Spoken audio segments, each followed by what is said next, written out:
Hey guys, let's get more news about Steelers, but first, don't forget to subscribe and leave your like. Steelers named Best Wildcard Option for Top QB in 2025 NFL Draft. The Pittsburgh Steelers had another fairly successful season in 2024, but just making the playoffs and being a punching bag for the true contenders in the AFC has to be getting old for them at this point. Pittsburgh was unable to make any inroads in the wild card round as the Baltimore Ravens swiftly blew them out in the first half. The Steelers have always had a good defense, but a revolving door at quarterback has constantly held them back on the offensive side of the ball. Russell Wilson gave Pittsburgh some improved play at the position from what it had with Kenny Pickett in past years, but it still was far below the lofty standard in a loaded AFC. This offseason, getting a new quarterback in the building should be at the top of the priority list if the Steelers want to take a step forward next season. They could go out and get a free agent starter, or they could try to move up in the NFL draft to get one. Specifically, the Steelers could be a sleeper team to go get Colorado's Shedeur Sanders, according to Eric Edholm of NFL.com. They're the best wildcard option right now in my mind, even if it would be a stretch to rank them among the favorites here, Edholm wrote of the Steelers' chances of landing Sanders. Both Wilson and Justin Fields are free agents this offseason, and it's unlikely that the Steelers would want to bring them back without any competition in the quarterback room. Quite frankly, neither of them played at a level that would warrant that. Moving up in the draft would cost a number of valuable assets, but it could be worth it if that signal caller can get more out of this offense. Sanders isn't a perfect prospect, but he would be willing to do some of the things that Wilson isn't.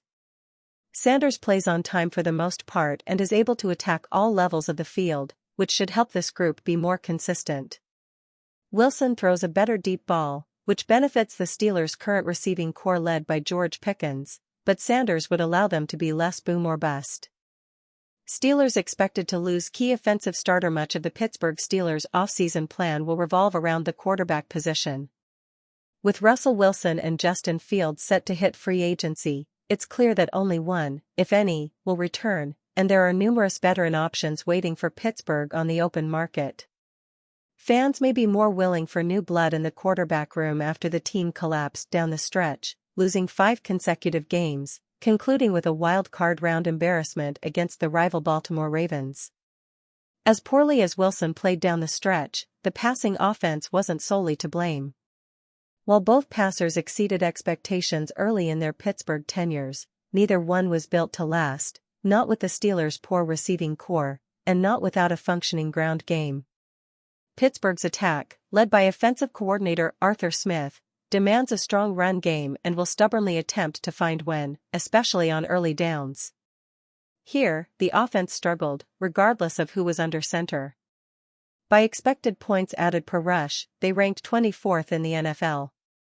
By success rate, only 4 teams were worse. Thus, fans may be more willing to tear down the running back room and build it up in the coming months. With key Steelers weapon Najee Harris expected to hit free agency, there's a natural pivot to younger options with more upside. Harris, if nothing else, was consistent. He made the Pro Bowl as a rookie, where he looked to be at his most explosive, but even as his athleticism took a step back, he continued to churn out 1,000-yard campaigns. Harris hit that mark in each of his first 4 seasons, even as he ceded playing time to Jaylen Warren. Warren is also a free agent, although as a restricted free agent his fate is more controllable and easier for Pittsburgh to welcome back into the fold. Notably, the Steelers declined Harris's 5th-year option, which would have paid him just shy of $7 million. It's unclear if he'll pass that mark, and he decidedly won't clear it by a significant margin.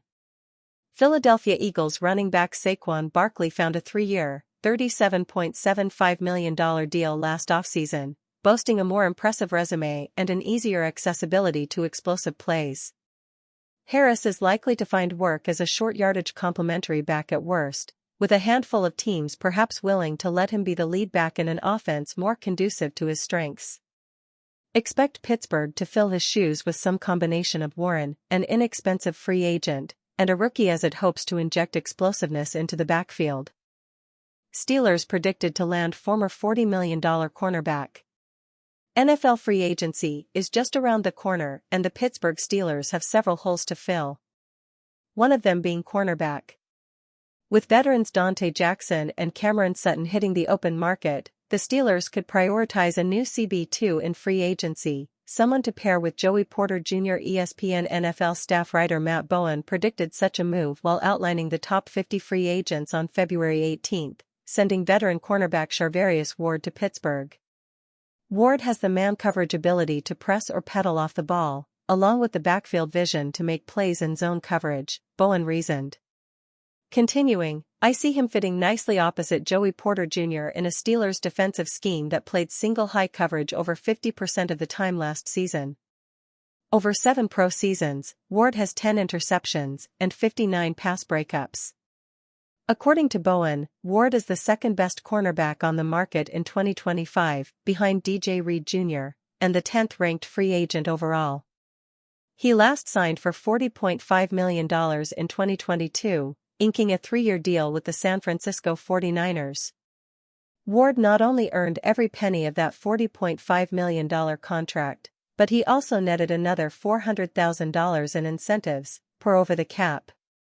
The soon-to-be 29-year-old CB went to his first Pro Bowl with the Niners, as well as his second Super Bowl. During his first Super Bowl appearance with the Kansas City Chiefs, Ward went home a champion. He started 105 NFL games, including playoffs. After beginning his career as an undrafted rookie, Charvarius Ward's consistency should attract Steelers in NFL free agency. If there's one thing to love about Ward's game, it's the consistency that he's displayed over his 7-year NFL run. Since entering the league in 2018, Ward has only received a Pro Football Focus coverage grade lower than 65.0 twice, a 62.9 in 2019, his first year as a full-time starter, and a 58.2 last season. There is a potential reason for Ward's down year in 2024, however. The cornerback suffered a great loss off the field last season, as he announced the death of his 1-year-old daughter in October. The year before was Ward's strongest campaign in coverage, with an elite 86.5 grade and a 63.7 passer rating against that earned him second-team All-Pro honors, so it's more likely the off-the-field trauma impacted him than age. Outside of his coverage ability, Ward has also proven to be a very reliable tackler throughout his career.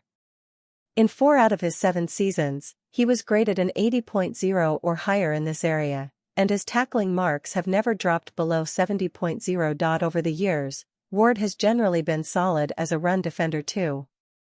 In 119 total NFL appearances, he's been credited with 116 key defensive stops, which averages out to an impressive 0.975 key defensive stops per game.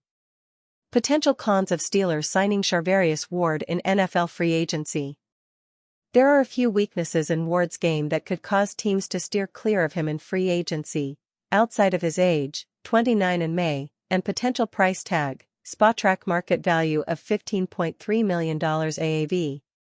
Ward has been penalized quite a bit over the years, which could make for a dangerous Steelers pairing alongside Porter. In 2024, Porter led all cornerbacks in penalties with 15 regular season flags. The season prior, he was tied for second with 12 regular season penalties.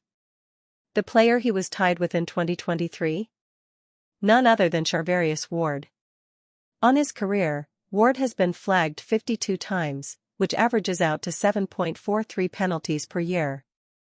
Ward's durability has also been slightly hit or miss, as a more minor concern. He was only on the field for 12 games in 2024, but he started all 17 in each of his first 2 seasons with the Niners. During his 4 campaigns with the Chiefs, his appearance totals were 13, 16, 14, and 13. So, Ward hasn't been unreliable in terms of health, but he has missed a few games most seasons. And are you a fan? What do you think of the Charvarius Ward situation? Leave your opinion in the comments.